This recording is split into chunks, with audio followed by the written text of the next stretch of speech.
ఏదైనా కొత్త సినిమా విడుదలైందంటే మొదటి రోజు సాయంత్రానికో, మరుసటి రోజు ఉదయానికో ఇంటర్నెట్‌లో ప్రత్యక్షమవడం మనకు తెలిసిందే. క్వాలిటీ కొంచెం అటో ఇటో ఉన్న ఆ పైరసీ వీడియోలను ఎప్పుడో ఒకప్పుడు ప్రతి ఒక్కరూ ఒక్కసారైనా చూసి ఉంటారంటే అతిశయోక్తి కాదేమో! అలా పైరసీ వీడియోలు ప్రజల జీవితాల్లోకి చొచ్చుకెళ్లాయి. సినిమా విడుదలైన మొదటి ఆటకే పైరసీ బృందం తమ అనుకూలమైన ఏదో ఒక థియేటర్‌లో దిగిపోతారు. అంతే తమ ఫోన్‌లోనో, కెమెరాల్లోనో సినిమా మొత్తం రికార్డ్ చేసి ఇంటర్నెట్‌లో వదులుతారు. సినిమా థియేటర్ సిబ్బంది సహకరిస్తే మంచి క్వాలిటీతో సినిమా ఇంటర్నెట్‌లో ప్రత్యక్షమవుతుంది. లేదంటే క్వాలిటీ కొంచెం అటో ఇటో ఉంటుంది.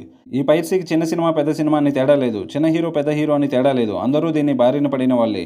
దశాబ్దం క్రితం పవన్ కళ్యాణ్ నటించిన 'అత్తారింటికి దారేది' సినిమా అప్పుడు బయటకు వచ్చిన పైరసీ వీడియో అప్పుడు జరిగిన చర్చ అందరికీ గుర్తుండే ఉంటుంది. ఈ పైరసీ చేసే వాళ్ళని పట్టుకోవడంలో సాంకేతికంగా కొన్ని సమస్యలు ఉండడంతో దీన్ని అరికట్టడం సైబర్ క్రైమ్ వాళ్ళకు కూడా పూర్తిగా కుదరడం లేదు. ఇప్పుడు ఎందుకు ఇది చర్చలోకి వచ్చిందంటే అందరికీ తెలిసిన పైరసీ వీడియో చూడాలనుకునే వారికి టక్కున గుర్తొచ్చే పేరు తమిళ్ రాకెట్స్ వెబ్‌సైట్. ఆ Tamil rockets website admin hero Dhanush Raayan సినిమాను తిరువనంతపురంలోని ఓ థియేటర్‌లో సెల్ ఫోన్‌లో రికార్డ్ చేస్తుండగా పోలీసులు అరెస్ట్ చేశారు.